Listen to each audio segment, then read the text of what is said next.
बच्चे जल्द संक्रमण की चपेट में आ जाते हैं, जिसका सबसे बड़ा कारण रोग प्रतिरोधक क्षमता का कमजोर होना है। सर्दी जुकाम के साथ साथ बच्चों में दस्त भी एक आम समस्या है।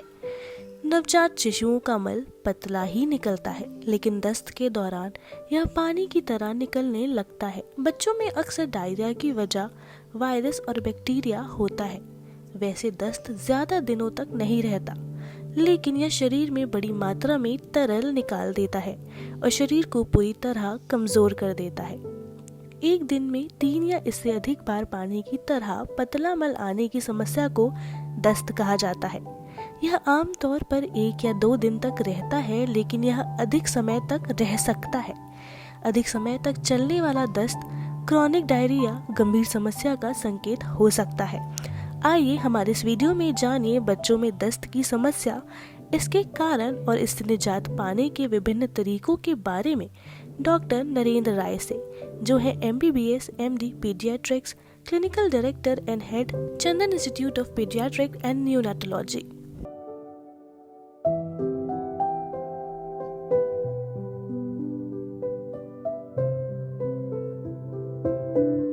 नमस्कार, आप देख रहे हो इन्हें न्यूज़ और मैं आयुषी आप सभी का स्वागत करती हूँ हमारे इस खास कार्यक्रम हेल्थ लाइन में। यहाँ पर हम आपको रूबरू कराते हैं रोगों से, जानकारियाँ देते हैं, मिलवाते हैं डॉक्टर्स और एक्सपर्ट से। और आज इसी क्रम में हमारे साथ मौजूद हैं चंदन हॉस्पिटल से डॉक्टर नरेंद्र राय। सर, पहले तो बहुत बहुत स्वागत है आपका हमारे इस खास कार्यक्रम में। Thank you very much. जैसा कि हम सभी जानते हैं कि हमारे बच्चों में बहुत सी ऐसी चीज़ें होती हैं, जैसे कुछ बीमारियां होती हैं जो घर कर लेती हैं, जो आगे जाकर बड़ा रूप ले लेती हैं। ऐसी एक बीमारी होती डायरिया। वैसे तो हम जानते हैं कि डायरिया क्या होता है, पर सर आपके शब्दों में, मेडिकल टर्म्स में, बच्चों में होने वाले डायरिया का क्या अर्थ है? डायरिया का एक सिंपल जो मीनिंग हमारी लैंग्वेज में कहलाता है वो है कि अगर किसी बच्चे को 3 या 3 से ज़्यादा पतले दस्त होते हैं या पानी जैसे दस्त होते हैं, तो इसे हम डायरिया की डेफिनेशन मानते हैं।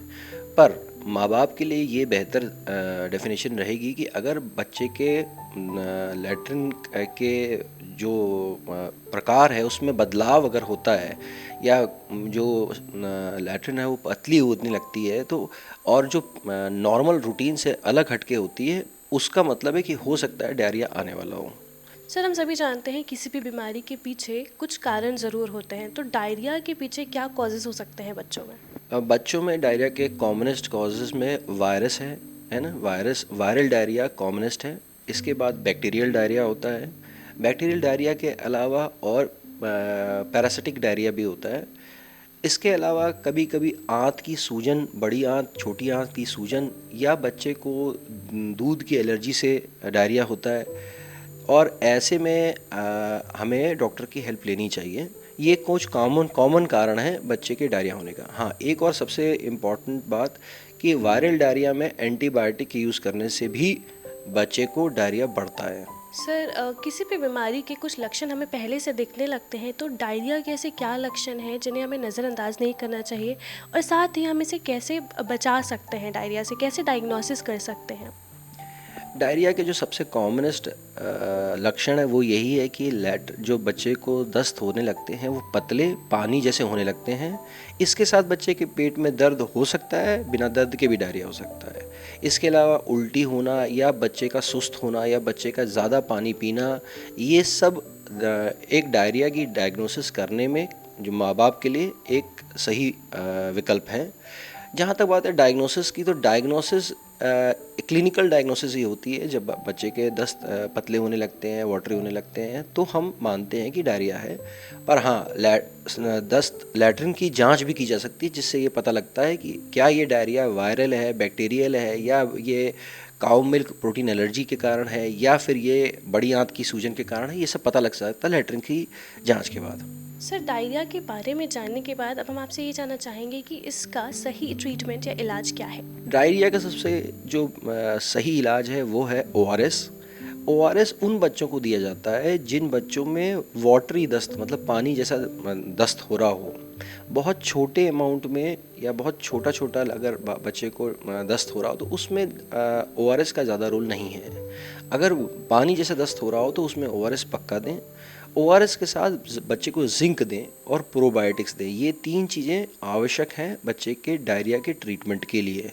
इसके अलावा जो खान पान है उसका ध्यान रखें, साफ़ खाना खाएं और खाना जब डायरिया स्टार्ट हो तो खाना बंद नहीं करें और खाना लाइट खाएं। लाइट इन द सेंस खाने को जो बच्चे को आप दें वो बहुत ज़्यादा एनिमल प्रोटीन से भरा हुआ नहीं होना चाहिए। सर, आपने अभी डाइट की बात की, तो हम ये जानना चाहेंगे कि डायरिया में बच्चों को हमें किस तरह की डाइट देनी चाहिए डिटेल में। बच्चे को क्या दे सकते हैं आप डायरिया में? जैसे कभी कभी हमारे को सबसे कॉमन कंप्लेंट आती है पेरेंट्स की तरफ से कि बच्चा ओआरएस नहीं पीता। उस केस में आप क्या कर सकते हैं? उस केस में उसे आप रागी वाटर, रागी का पानी दे सकते हैं। चावल का जो माड़ आता है उसका पानी दे सकते हैं आप उसे। इसके अलावा कोकोनट वाटर भी दे सकते हैं। मिक्स्ड वेजिटेबल सूप भी दे सकते हैं बच्चे को पीने के लिए, जिसमें आप नमक डालें, सब में नमक डालें। इसमें इसके अलावा आपको क्या चीज़ें नहीं देनी चाहिए ये भी बहुत इम्पोर्टेंट है। बहुत ज़्यादा बच्चे को एनिमल प्रोटीन इस वक्त पे अवॉइड करना चाहिए और घी तेल का सेवन भी कम करना चाहिए। यही आप लोगों को ध्यान रखना चाहिए। सर, वहीं आगे आपसे ये भी जानना चाहेंगे कि जो डायरिया होता है उससे जुड़े क्या रिस्क होते हैं। ये बहुत इम्पोर्टेंट क्वेश्चन है कि डायरिया में आपको कब डॉक्टर के पास आना चाहिए और रिस्क क्या है।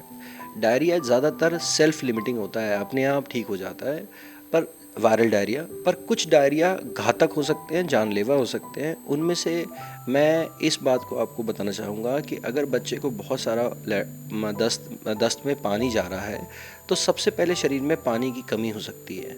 इस पानी की कमी का रिप्लेसमेंट या ट्रीटमेंट ओआरएस है। हमें बस इतना ध्यान रखना है कि ओआरएस से डायरिया कम नहीं होता। ओआरएस देने से बच्चे को जो पानी की कमी होने के कारण गुर्दे के फेल हो जाने का डर होता है वो नहीं होता। गुर्दे के अलावा शरीर के और भी सारे जो ऑर्गन्स हैं उस पे पानी के कम होने का नकारात्मक प्रभाव पड़ता है। तो हमें ये देखना चाहिए कि हम जो डायरिया के रिस्क फैक्टर्स हैं उसमें ये है कि डायरिया के अंदर का पानी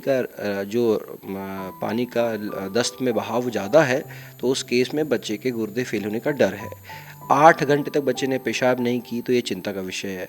इसके अलावा अगर डायरिया के अंदर खून आ रहा है या उसमें बलगम आ रहा है या उसमें पस आ रही है या बच्चे को बहुत ज़्यादा पेट में दर्द है तो इस केस में डॉक्टर की सहायता पहले लें। सर, जैसे कि हम इंडियंस की एक आदत होती है कि हम अपने डॉक्टर को दिखाने से पहले खुद के उपचार करते हैं, कोई घरेलू उपचार करते हैं, तो क्या डायरिया से जुड़े भी कोई घरेलू उपचार होते हैं? बिल्कुल होते हैं। आप डायरिया में घरेलू उपचार ऐसे कर सकते हैं कि जैसे अगर आप ओआरएस घर में बनाना चाहें तो आप उसे बना सकते हैं। टीस्पून आप 6 टीस्पून शुगर ले लीजिए और आधा टीस्पून आप सॉल्ट लेके 1 लीटर पानी मिला के बच्चे को दे सकते हैं। आपको सिर्फ इतना इंश्योर करना है कि बच्चे के दस्त में बहुत पानी हो। बहुत मामूली छोटे छोटे लैट्रिन के ऊपर ओआरएस का कोई रोल नहीं है। इसके अलावा बच्चे को जो आप खाना देते हैं वो सॉफ्ट खाना दें। ऐसा बहुत ज़्यादा कोई तेल वाला खाना उस वक्त पे ना दें जब बच्चे को डायरिया हो रहा हो। और नुस्खों में ये है कि आप घर के अंदर दाल का पानी, चावल का पानी ये दे सकते हैं। अदरवाइज़ आपको कोई भी एंटीबायोटिक घर में जो आप लोग यूज़ करते हैं उसे अवॉइड करना चाहिए। बच्चे को ज़्यादातर चूँकि 60 से 70% बच्चों को वायरल डायरिया हो रहा था तो एंटीबायोटिक देने से फ़ायदा ना हो के नुकसान होने लगता है, तो एंटीबायोटिक का यूज़ घर पे ना करें। सर, एक टर्म है OTC मेडिसिन फॉर डायरिया, तो यह क्या होता है और ये कितना लाभकारी होता है, हमारे दर्शकों को बताइए। OTC मेडिसिन का मतलब है ओवर द काउंटर मेडिसिन, जो ज़्यादातर पेरेंट्स फार्मासिस्ट से रिक्वेस्ट करते हैं तो वो उनको प्रोवाइड करते हैं। इसमें इसके फ़ायदे और नुकसान दोनों हैं। इसमें से फ़ायदा ये है अगर बच्चे को आप ORS देते हैं वहाँ से मांग के और जिंक देते हैं जो कि ट्रीटमेंट है ज़्यादातर सारे डायरियों का, वायरल डायरिया का, तो इससे उनको फ़ायदा होगा। ये OTC मेडिसिन अगर हम सिर्फ ORS और जिंक लेके ट्रीटमेंट करते हैं तो इससे फ़ायदा है। पर अगर किसी कारणवश हम एंटीबायोटिक लेके बच्चे को दे देते हैं तो इससे बच्चे को नुकसान होता है और इससे बच्चे कभी कभी हॉस्पिटलों में एडमिट भी होते हैं। तो फ़ायदा ये है कि आप करेक्ट दवा दें करेक्ट बीमारी के साथ, और नुकसान ये है कि जिन चीज़ों में एंटीबायोटिक की ज़रूरत नहीं है उसमें एंटीबायोटिक का यूज़ ना करें। Thank you so much sir, हमसे जुड़ने के लिए, अपने वैल्यूएबल सजेशंस हमसे शेयर करने के लिए। Thank you. मानो प्लीज़। तो ये था हमारे साथ डॉक्टर नरेंद्र राय, जिन्होंने हमें बताया कि डायरिया क्या होता है, इसके पीछे क्या कारण हो सकते हैं, हमें अपने बच्चे को कैसे बचाना चाहिए, कैसा ट्रीटमेंट देना चाहिए, और ओटीसी मेडिसिन के बारे में भी इन्होंने हमें बताया। चलिए फिर मिलेंगे आपसे किसी नए एक्सपर्ट के साथ किसी नए रोग के बारे में डिस्कस करने के लिए। तब तक बने रहिए हमारे साथ हमारे इस खास कार्यक्रम हेल्थ लाइन में।